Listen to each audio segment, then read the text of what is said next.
the general rule is you don't want to ever use any house cleaning products. They contain different acids and bleaches and stuff like that. You don't ever want to do that to a stone. So we use a product called D2 biological solution.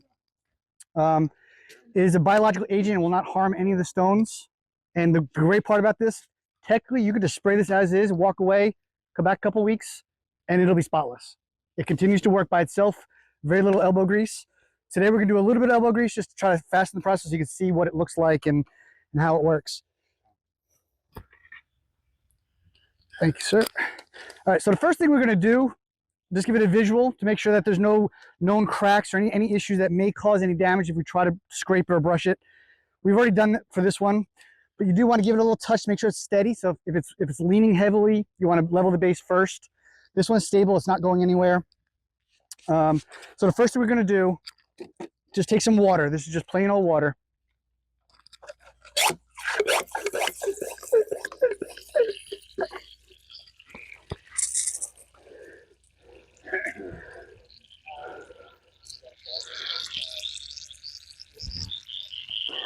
So this one does not have a lot of lichen or growth on it, but with the water we use a plastic scraper just to go over the top easily and lightly to grab any growth that's on the top.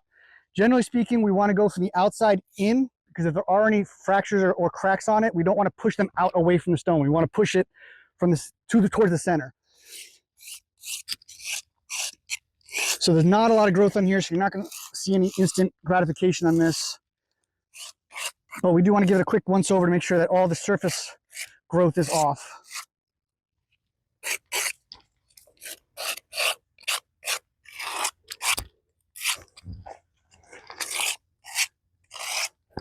Okay.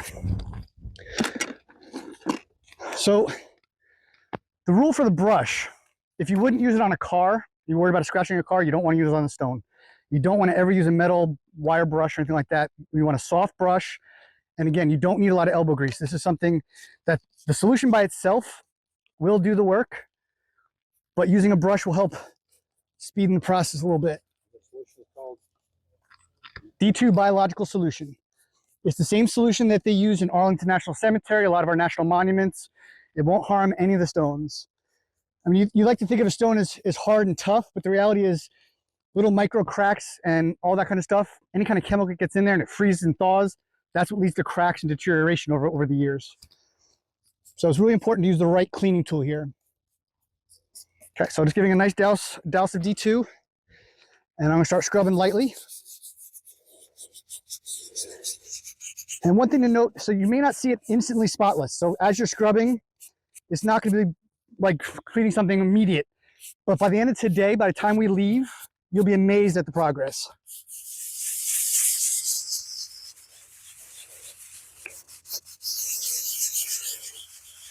And one thing I probably should have mentioned first, the best thing to do when you first get here is take a picture of the before. You want to document what it looked like before you got here to make sure if the stone shifts, you want to make sure you know which direction the letters are facing. So you always want a before picture.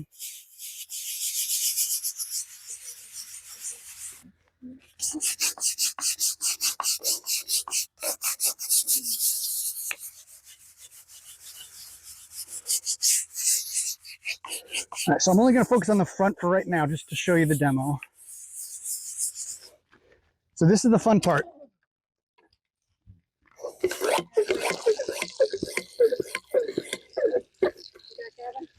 All right, so this is the fun part. You ready?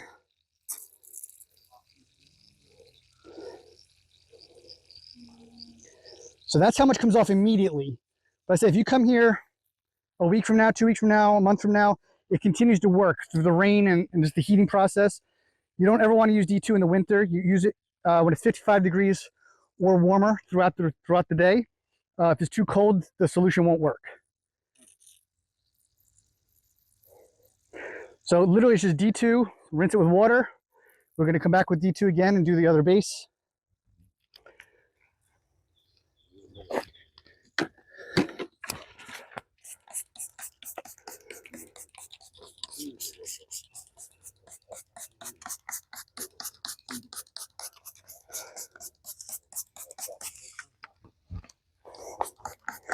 So this is safe, biological, no pets, you're not going to damage anything.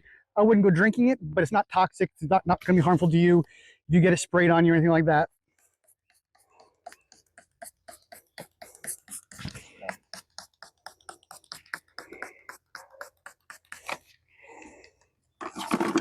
So different size brushes, all the soft bristle, depending on the size of the stone you're trying to clean.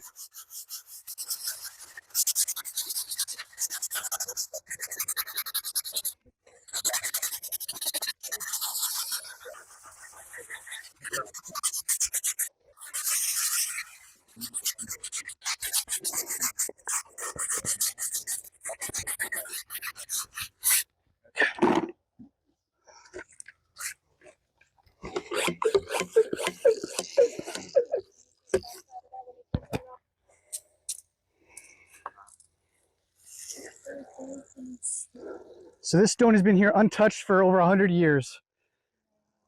This man died in 1906. And he and his wife was right next to him. They're both local farmers. This was their farm at one point. Was that family graveyard? This was a family graveyard. So this is Jesse Dean. That's his wife Mary, and we believe those are also Dean's, but those are unmarked graves. So it's really hard to trace some of those. Sometimes we're lucky and we get a plot map or some kind of documentation that shows who was buried where, but sometimes it's just they're just unknowns.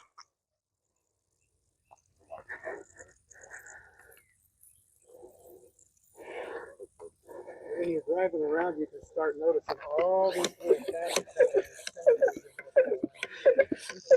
everywhere you go. Absolutely. Yeah, so these are all family plots. These are just back corner of somebody's yard or farm. And as generations passed, a lot of times the family have either died or moved away, or they sell the lands to developers. Obviously, this is sold to a developer. The Dean family are generally in the area, but some of them don't even know these ancestors. They have no ties to them. They don't have any desire to clean them. They have enough going on in their life. So that's why a lot of these cemeteries get abandoned. They just kind of just drift off the time. And then when they take a photo of this with either they're using Find a Grave or Billion Graves, two websites out there, when they take a photo of it, it uploads it and it automatically links to genealogical sites. Yep. And then genealogical sites. Absolutely. Yep. So once this is done, we'll probably wait 2 weeks, 3 weeks to come back.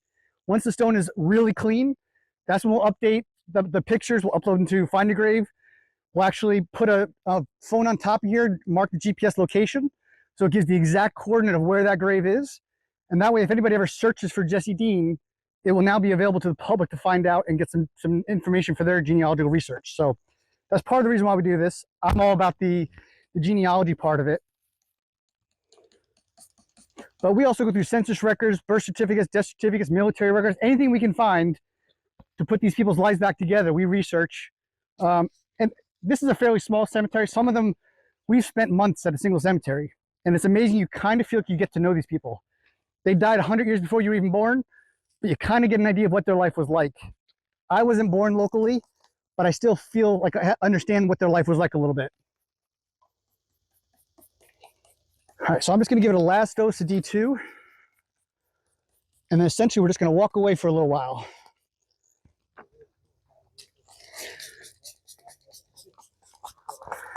And that is essentially all you need to do. The trick is just using the right tools. You want to use soft tools. You don't want to damage the stone. This one is not too bad, but some stones have the lettering. You can use a bamboo skewer, like a wooden stake, or one of those plastic skewers to go inside the letters. This one, the D2 will take care of. I don't think we need to go through all that trouble. But that's it. And like I said, this is only 2 marked stones. Most of the time, we do not bother to clean the field stones because they're just slate, or they're not going to show a clean factor. They're just gray stones. There are a couple over there that are concrete. Concrete, we will spray with D2, but we will not scrub because concrete will agitate and it'll brush off. So we don't want to get any agitation on the concrete. So yeah, we're going to let you guys kind of experiment on these other stones over here. If you have any questions,